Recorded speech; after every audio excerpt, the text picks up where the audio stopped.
मुस्तफा जरा देखो। नायला, तुम भी क्या ये बच्चों वाली हरकतें करती रहती हो? अरे मुस्तफा, ये तो अम्मी का दिया तोहफा है, बल्कि मैंने तो इनके नाम भी रख दिए हैं। ये मिस्टी है और ये नीलू, यानी तुम और मैं। कुर्बान जाऊं, जरा देखो तो सही कितनी खूबसूरत है ये। मुस्तफा, एक बात कहूँ तुमसे, ये जो अजलान है ना, मुझे लगता है कि ड्रामा कर रहा है। आखिर किस तरह का ड्रामा नायला? उसके चेहरे से लगता है कि वो टूट चुका है। देखना ऐसा ही होगा। वो उस ड्रामे वाले शख्स का किरदार अदा कर रहा है। उस ड्रामे में जब वो व्हीलचेयर पर था तो वो कभी मुस्कुराया नहीं था, जरा जरा सी बात दिल पर ले लिया करता था। क्या तुम चाहते हो कि अजलान भी उड़ते परिंदे से नाराज होने वाला बन जाए? क्या मतलब हुआ इस बात का? उस किरदार के बाल कटवाए थे तो वो भी बुरा मान गया था। नायला, हम इस वक्त क्या बातें कर रहे हैं? हाँ, शायद मैं बात करते करते भटक गई। खैर, तुम इन सब बातों को छोड़ो। अजलान तो दूसरों के सहारे जिंदगी जी रहा है। दुआ को भी इसी घर में मुस्तकिल ले आएगा। वो दस्तखत होने तक यहाँ माजूरी का ड्रामा करता रहेगा, देख लेना। नायला, खुदा के लिए ये बात उसके सामने या उसके आसपास भी मत कहना। वो पहले ही इतनी तकलीफ से गुजर रहा है। बाद में फिर मुझसे शिकायत मत करना मुस्तफा। चलो नायला, खुदा के लिए आओ, सो जाए। चलो आराम से लेट जाओ।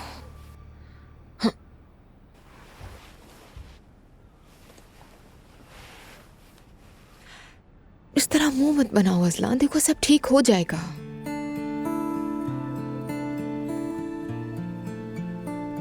अगर ना हुआ तो? अजलान, डॉक्टर ने भी यही कहा है कि वक्त लगेगा लेकिन ठीक हो जाएगा।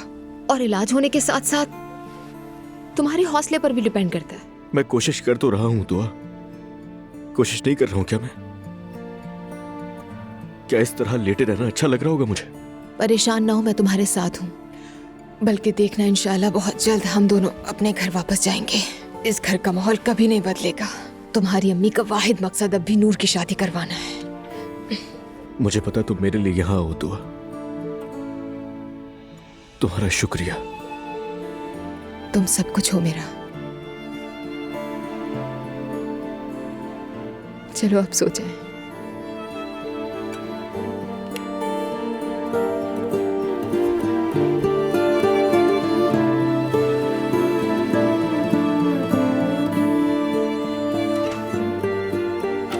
नूर, जाग रही हो तुम?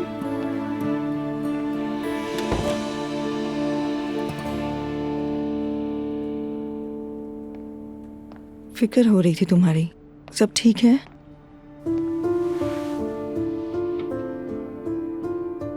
बहुत बुरे हाल हैं। अम्मी पहले ही क्या कम थी? जो अब बाबा भी जाकर इल्हामी साहब से मेरे रिश्ते की बात करेंगे। शर्म से जमीन में गड़ जाऊंगी। मुझे भी अब्दुल्ला साहब की ये बात बिल्कुल मुनासिब नहीं लगी। आप जानती हैं मुझे हैरत नहीं हो रही मैरी,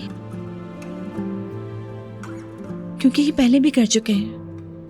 मेरी जबरदस्ती किसी से शादी की थी, अब भी कोई ना कोई कसूर निकाल लिया है और उसी को इस्तेमाल कर रहे हैं। बात सुनो नूर, मुझे कहीं कोई कसूर नजर नहीं आता। इल्हामी साहब के साथ बाबा ने मुझे घर में देख लिया था ना। देखो, अब भी तुम बिल्कुल उन्हीं की तरह सोच रही हो।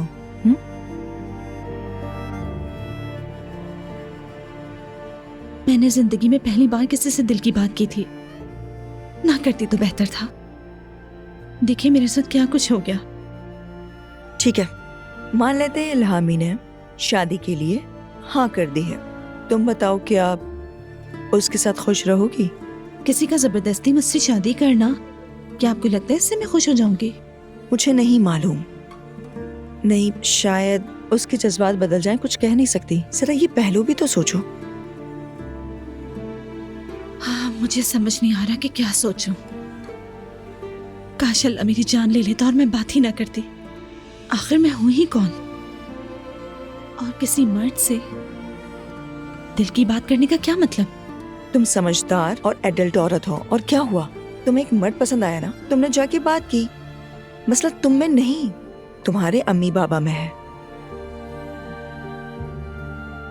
देखते हैं इस बार ये लोग मेरे लिए किसको मुनासिब समझेंगे। नहीं, ऐसा कुछ नहीं होगा, और मेरा दिल तो यही कहता है। ये तो मौजज़ा होगा। कोई नहीं जानता क्या होगा, मगर सूरज निकलने से पहले बहुत कुछ जन्म लेता है। चलो अब तुम लेट जाओ, सो जाओ, आराम करो। चलो। शाबाश। हमेशा खुश रहो। बहुत शुक्रिया। सो जाओ।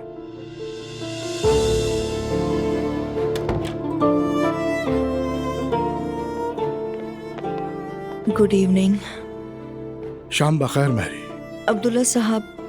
अगर नूर की बात करने आई हैं तो प्लीज अहमत मत कीजिए। अब मगर मैरी, ये हमारा मामला है। ठीक है। बाबा, कहाँ जा रहे हो? वो नूर को देखने जा रहा था मैं। ठीक है, मगर उम्मीद मत दिलाना।